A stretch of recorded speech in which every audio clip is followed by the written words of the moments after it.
여러분, 한번 상상해 보십시오. 오랜만에 누군가의 집에 들어갔습니다. 현관에 신발이 가지런히 놓여 있고 거실엔 먼지 한 톨 없고 부엌은 냄새 하나 없이 반짝입니다. 속으로 이런 생각이 들죠. 아, 이 사람 참 깔끔하구나.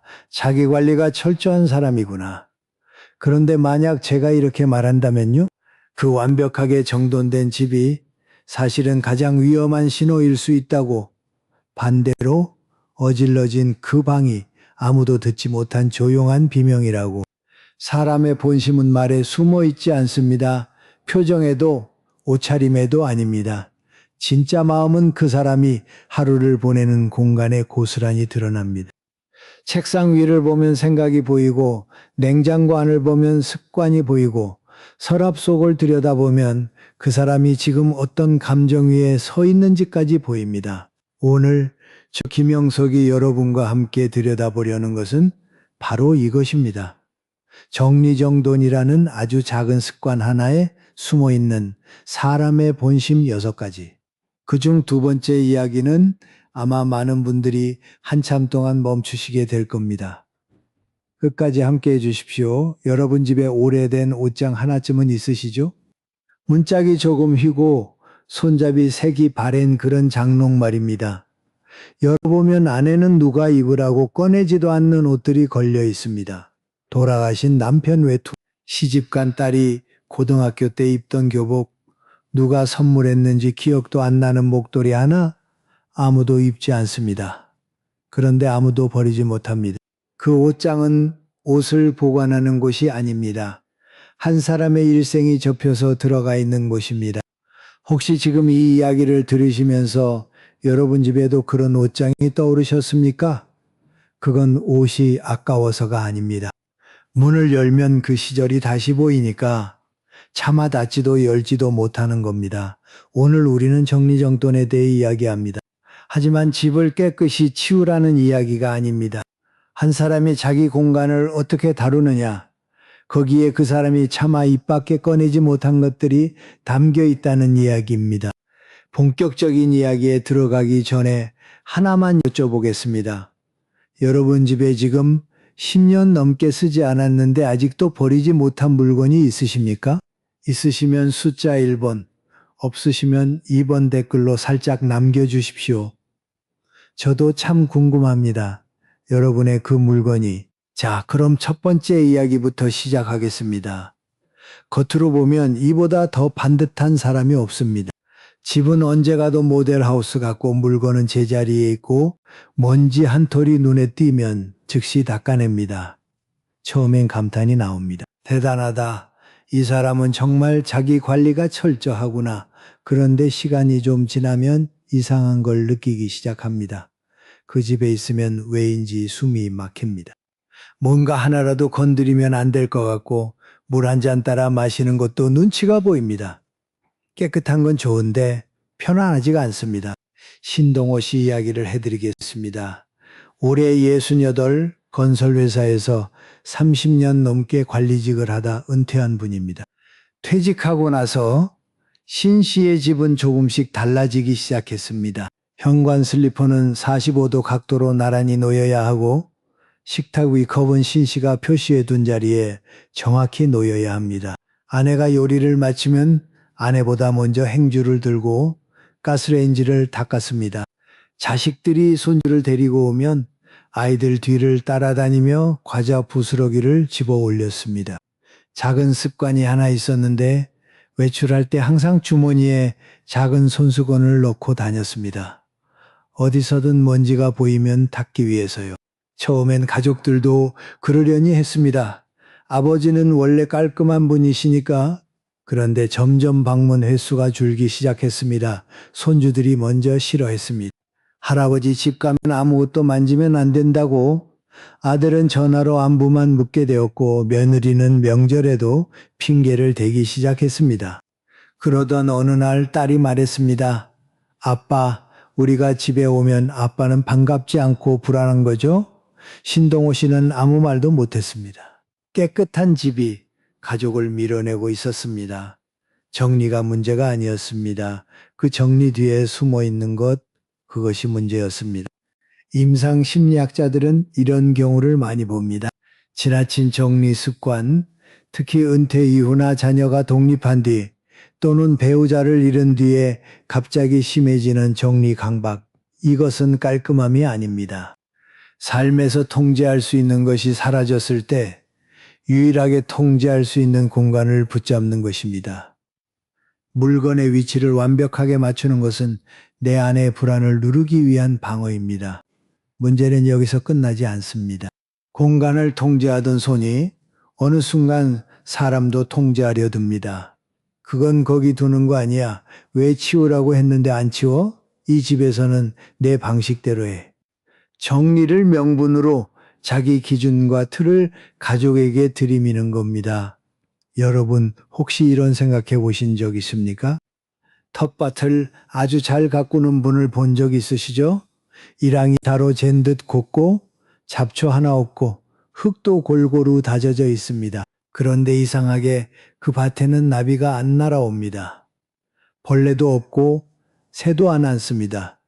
너무 완벽해서 생명이 깃들 틈이 없는 겁니다. 집도 똑같습니다. 너무 완벽하게 정돈된 공간에는 사람의 온기가 사라집니다. 물건은 제자리에 있는데 마음은 갈 곳이 없어집니다. 깔끔한 것은 좋은 것입니다. 하지만 그 깔끔함이 누군가를 숨 막히게 한다면 그건 깔끔함이 아니라 감옥입니다. 정리가 나를 지키는 것인지 아니면 나를 가두고 있는 것인지 그 차이를 알아야 합니다. 여기서 잠깐 두 번째 이야기로 넘어가기 전에 한 가지 먼저 말씀드리고 싶습니다. 이 이야기는 제가 수십 년간 사람을 관찰하면서 가장 마음이 아팠던 주제 중 하나입니다. 여러분 중에 이런 분이 계실 겁니다.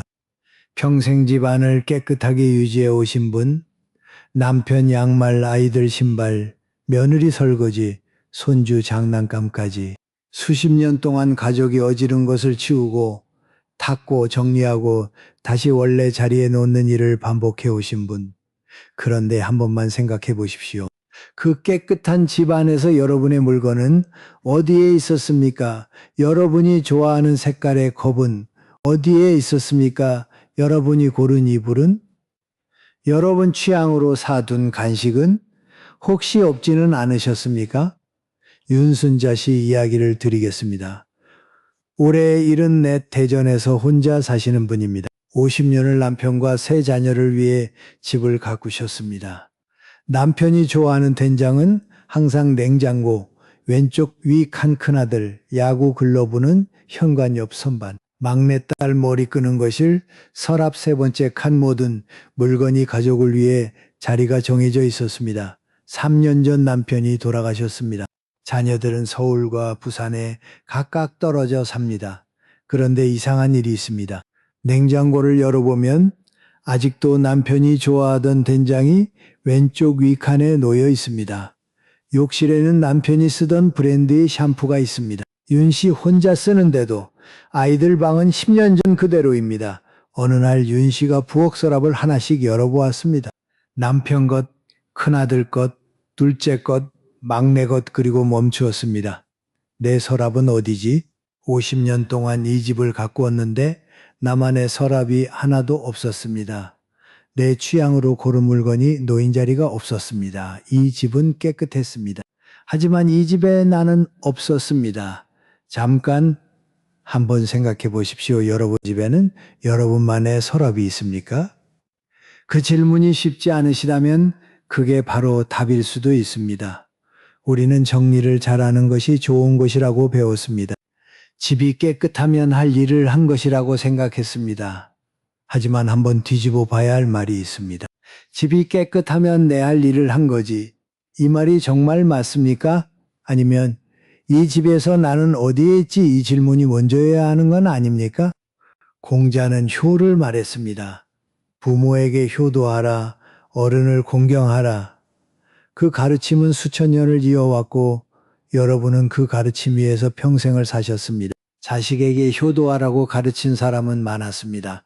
하지만 자기 자신에게 효도하라고 가르친 사람은 없었습니다.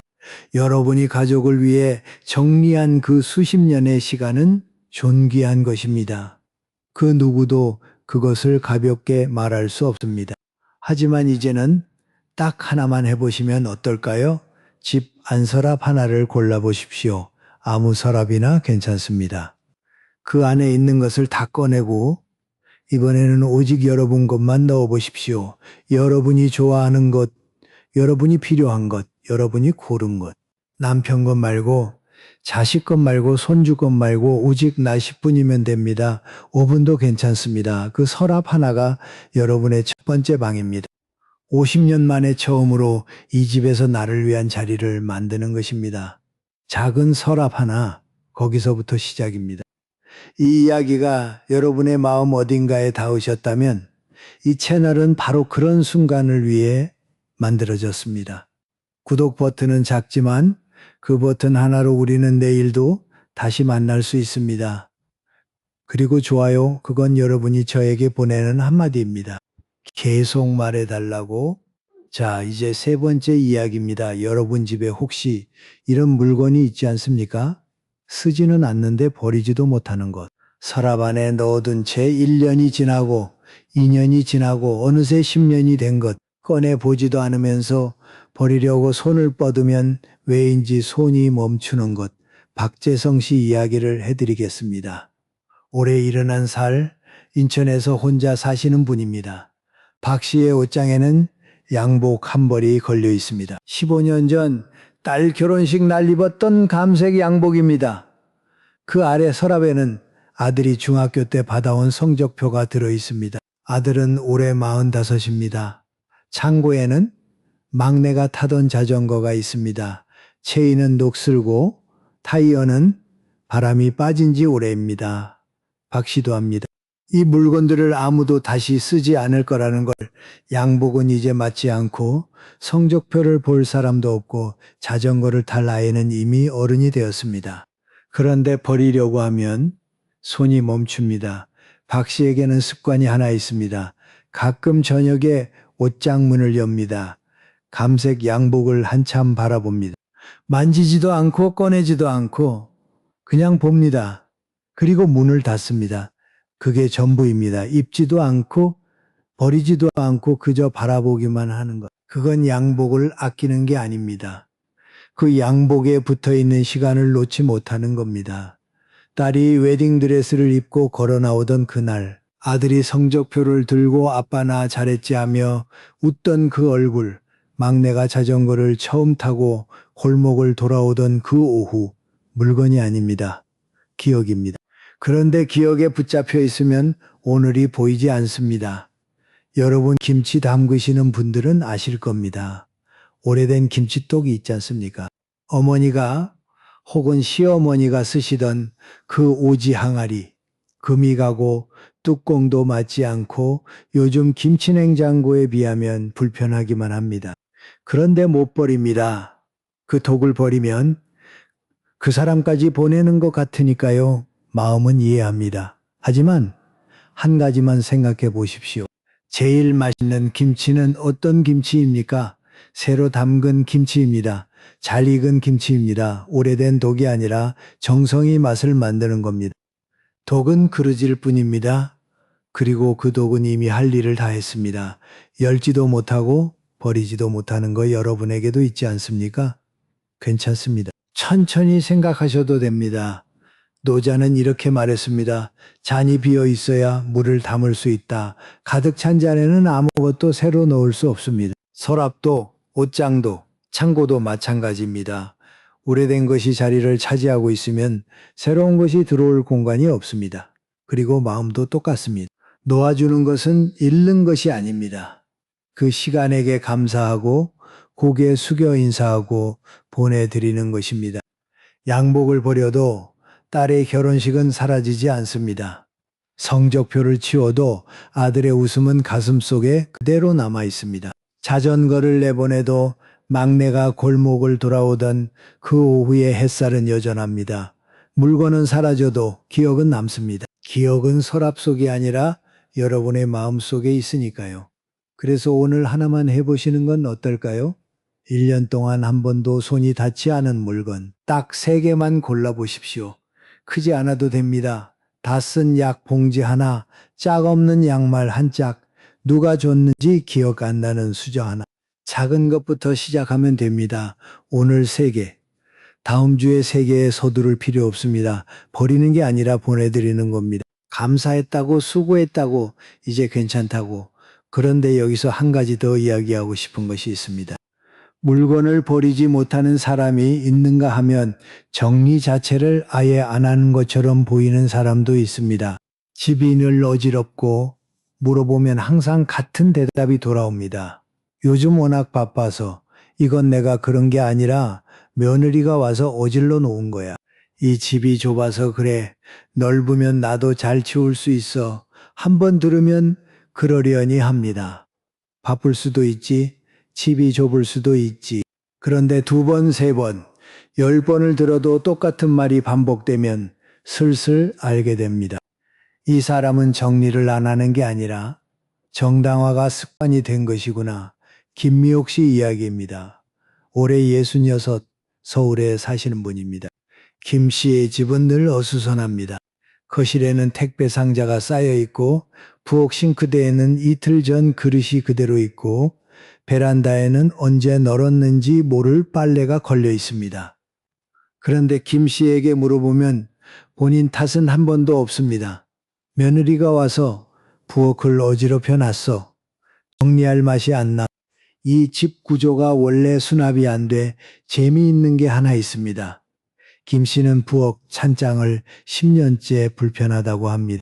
문이 잘 안 닫히고 칸이 좁고 정리하기 어렵다고요. 그런데 10년 동안 한 번도 바꾸지 않았습니다. 바꾸면 불편함을 탓할 곳이 사라지니까요. 김 씨의 딸이 한 번은 이렇게 말했습니다. 엄마는 평생 한 번도 내 탓이야 라고 말한 적이 없어요. 그 말이 칭찬이 아니라 서운함이었다는 것을 김 씨는 한참 뒤에야 알았습니다. 그리고 어느 날 김 씨가 작은 변화를 보였습니다. 딸이 놀러 왔을 때 처음으로 이렇게 말한 겁니다. 내가 좀 치워볼게. 그 한마디에 딸이 울었습니다. 엄마가 처음으로 내 탓이라고 내가 해볼게라고 말했기 때문입니다. 여러분, 우리 한국 사람에게는 체면이라는 것이 있습니다. 나이가 들수록 체면은 더 무거워집니다. 내가 틀렸다고 말하면 체면이 깎이고 내 잘못이라고 인정하면 그동안 쌓아온 것이 무너지는 것 같습니다. 그래서 공간 탓을 합니다. 환경 탓, 남씨 탓, 그게 편하니까요. 하지만 탓을 반복하면 결국 가장 가까운 사람부터 멀어집니다. 공간을 탓하다가 가족을 탓하게 되고 나중에는 세상을 탓하고 마지막엔 인생 자체를 탓하게 됩니다. 한국 속담에 이런 말이 있죠.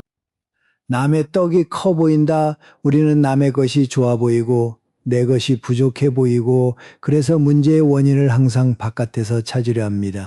하지만 떡이 작은 게 아니라 내 눈이 밖을 향해 있는 게 문제입니다. 쇼펜하우어는 이런 뜻의 말을 남겼습니다.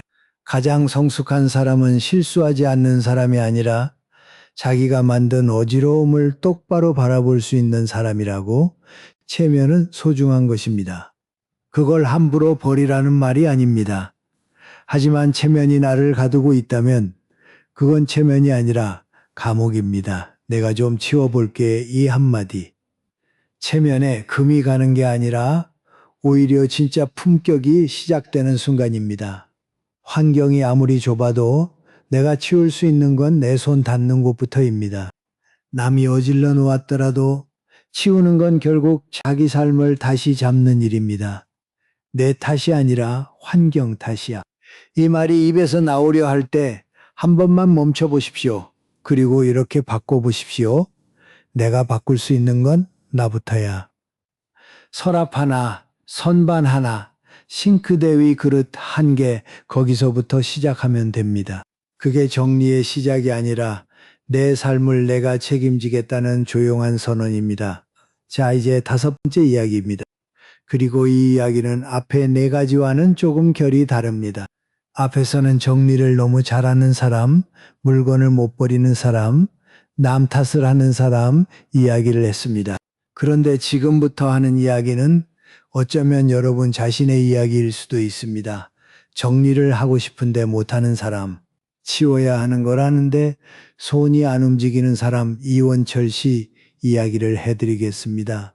올해 73 광주에 사시는 분입니다. 평생 중학교 교사로 일하셨습니다. 학교에서는 정리의 달인으로 통했습니다. 교무실 책상은 늘 반듯했고 학생들에게도 사물함 정리를 엄하게 가르쳤습니다. 퇴직 후에도 집은 깔끔했습니다. 아내가 늘 말했습니다. 당신은 군인도 아닌데 왜 이렇게 반듯해 하고 웃었습니다. 2년 전 아내가 세상을 떠났습니다. 6개월 뒤 아들이 아버지 집을 찾았습니다. 현관문을 열고 들어선 순간 아들은 멈췄습니다. 싱크대에 그릇이 쌓여 있었습니다. 며칠은 된 것 같았습니다. 거실 탁자 위에 신문이 흩어져 있고 소파에는 빨래가 널려 있었습니다. 일주일은 됐을 법한 셔츠가 구겨진 채 걸려 있었습니다. 이원철 씨의 집이 아닌 것 같았습니다. 아들은 속으로 생각했습니다. 아버지가 게을러지셨나? 왜 이렇게 안 치우시지? 그런데 거실로 들어가 보니 이원철 씨가 창가 의자에 앉아 있었습니다. 손에는 식은 찻잔이 들려 있었고 눈은 창밖을 보고 있었습니다. 아무것도 하고 있지 않았습니다. 아무것도 하지 못하고 있었습니다. 그리고 아들은 현관을 보았습니다. 아내의 슬리퍼가 아직도 그 자리에 있었습니다. 6개월 전 그대로 그 슬리퍼를 아직도 치우지 못한 겁니다. 그게 게으름이겠습니까? 아닙니다. 그건 사랑입니다. 여러분, 정리를 못하는 것과 안 하는 것은 다릅니다. 게으른 것과 지쳐있는 것은 전혀 다른 이야기입니다. 미국 UCLA 대학교에서 진행한 가정환경 연구가 있습니다.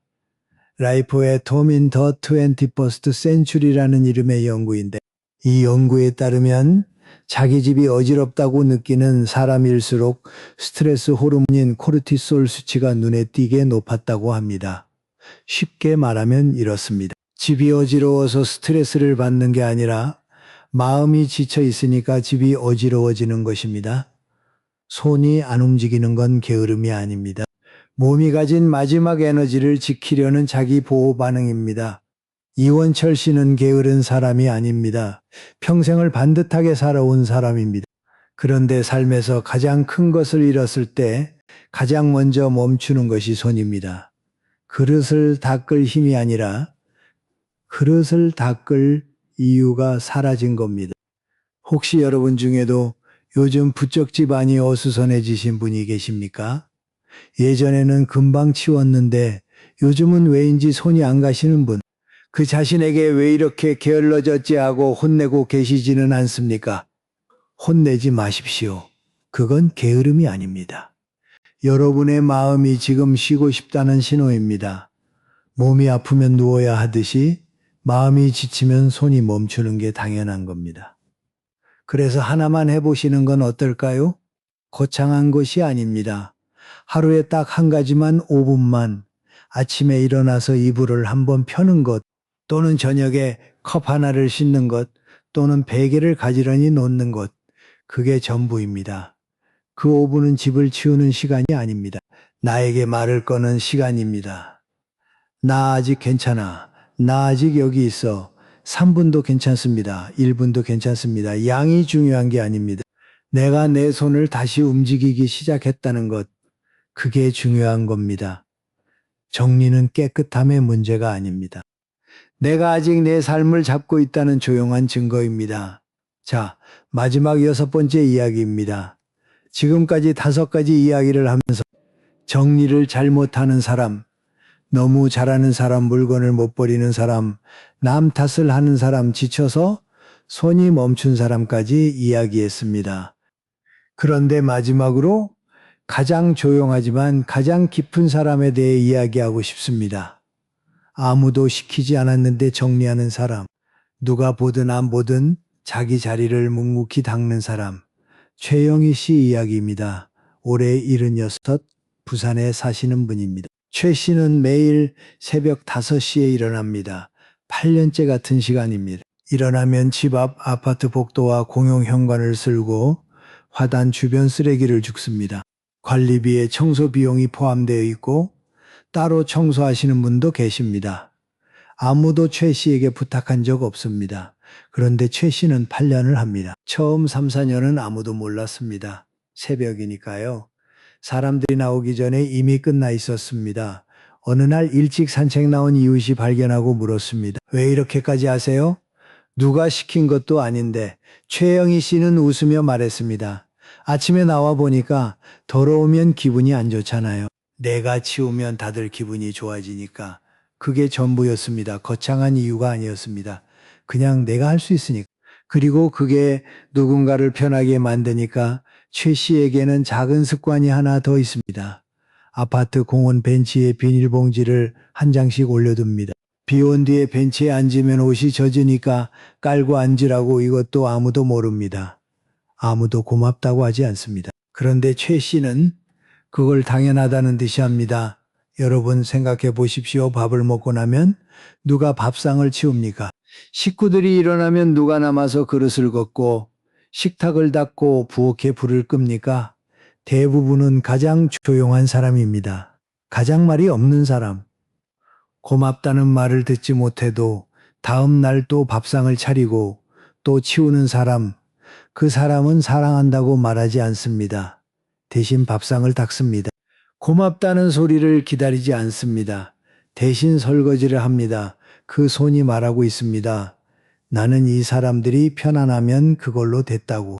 조용히 밥상을 치우는 그 손 기억나는 분이 계십니까? 그 사람이 지금 곁에 계시다면 참 다행입니다.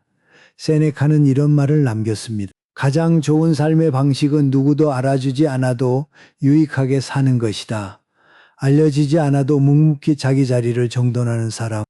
보상을 바라지 않고 다만 자기가 머무는 곳을 조금 더 나은 곳으로 만들려는 사람. 그런 사람이 정말 인격이 있는 사람입니다. 그리고 그런 사람은 관계에서도 똑같습니다. 자기 몫을 미루지 않고 남에게 떠넘기지 않고 조용히 자기 자리를 지킵니다. 저 김영석은 이렇게 생각합니다. 정리를 잘하는 사람이 대단한 게 아닙니다. 아무도 안 볼 때, 아무도 고마워하지 않을 때, 그래도 자기 자리를 조용히 닦는 사람. 그 사람이 이 세상에서 가장 조용한 방식으로 사랑을 하는 사람입니다. 여러분도 그런 사람이었을지 모릅니다. 아무도 몰랐을 뿐. 자, 오늘 6가지 이야기를 함께 걸어왔습니다. 길고도 깊은 시간이었습니다. 하나씩 다시 돌아보겠습니다. 집이 너무 완벽한 사람. 그 사람은 깔끔한 것이 아니라 무너질까봐 두려운 것일 수 있습니다. 완벽함 뒤에는 불안이 숨어 있고 그 불안은 결국 가까운 사람을 밀어냅니다. 평생 가족을 위해 집을 갖고 온 사람. 사람마다 남편 것, 자식 것, 손주 것은 있는데 정작 자기 물건은 어디에도 없었습니다. 이제는 딱 서랍 하나, 나만의 자리를 만들어야 할 때입니다. 물건을 버리지 못하는 사람. 그건 절약이 아니라 지나간 시간에 붙잡혀 있는 것입니다. 하지만 오래된 것을 보내야 새로운 것이 들어올 자리가 생깁니다. 김치독은 이미 할 일을 다 했습니다. 누구 탓, 환경 탓만 하는 사람.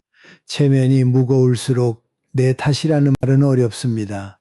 하지만 그 한마디가 무너지는 것이 아니라 진짜 품격이 시작되는 순간입니다.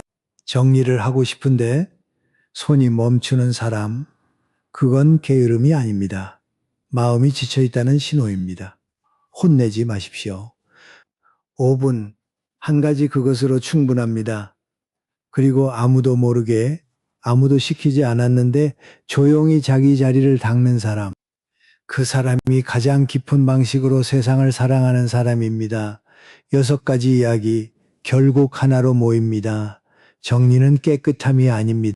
자기 삶을 어떻게 대하느냐, 그것이 정리입니다. 마르쿠스 아우렐리우스는 이런 뜻의 말을 남겼습니다. 내면의 질서는 밖을 정돈한다고 오는 것이 아니라 매일 스스로 평온을 선택할 때 비로소 찾아온다.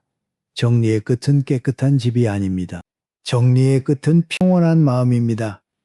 그리고 그 평온은 거창한 것이 아니라 오늘 하루 서랍 하나를 여는 것에서 시작됩니다. 여러분 오늘 이야기를 들으시면서 떠오르신 것이 있으십니까? 여러분 집에 한 사람의 일생을 말해줄 수 있는 물건이 있습니까? 옷장 안에 서랍 속에 베란다 한켠에 열면 그 시절이 다시 보이는 그런 물건 말입니다. 있으시다면 댓글로 이야기해 주십시오. 무슨 물건인지, 왜 아직 그 자리에 있는지, 그 물건을 보면 어떤 사람이 떠오르는지 짧아도 괜찮습니다. 한 줄이어도 충분합니다. 이곳은 판단하는 곳이 아닙니다. 그냥 들어주는 곳입니다. 여러분의 이야기를 듣고 싶습니다. 그리고 여러분의 그 이야기가 같은 마음으로 듣고 있는 다른 분에게는 오늘 밤 가장 따뜻한 위로가 될 수 있습니다. 그리고 혹시 여러분 주변에 요즘 혼자 조용한 집에서 지내시는 분이 계시다면 이 영상을 보내주십시오. 전화 한 통이 부담스러울 때 영상 하나가 대신 인사를 건넬 수 있습니다. 오늘 너를 생각했어 라는 말 대신 이 이야기를 보내는 것. 그것만으로도 충분한 안부가 됩니다. 여러분, 오늘 긴 시간 함께 해주셔서 진심으로 감사합니다. 여러분은 평생을 정리해 오셨습니다. 집만 정리한 것이 아닙니다. 관계를 정리하고 감정을 정리하고 때로는 꾹 참아야 할 말도 삼키며 마음속을 정리하셨습니다. 누가 알아주지 않아도 누가 고맙다 말하지 않아도 묵묵히 자기 자리를 지켜오셨습니다. 그건 작은 일이 아닙니다. 그건 한 사람이 삶을 감당해 온 방식입니다. 오늘 밤 잠들기 전에 여러분이 머무는 방을 한번 둘러보십시오. 치우려고 보지 마십시오. 그냥 바라만 보십시오. 그 방 안에 있는 것들, 쌓여 있는 것들, 놓여 있는 것들. 그것이 다 여러분이 살아온 시간의 흔적입니다. 어지러워도 괜찮습니다. 깨끗하지 않아도 괜찮습니다. 여러분이 거기에 있다는 것, 아직 그 자리를 지키고 있다는 것, 그것만으로 충분합니다. 내일도 저는 이 자리에서 여러분을 기다리겠습니다. 새로운 이야기를 가지고 또 찾아뵙겠습니다. 여러분은 충분합니다. 오늘도 내일도 편안한 밤 되십시오.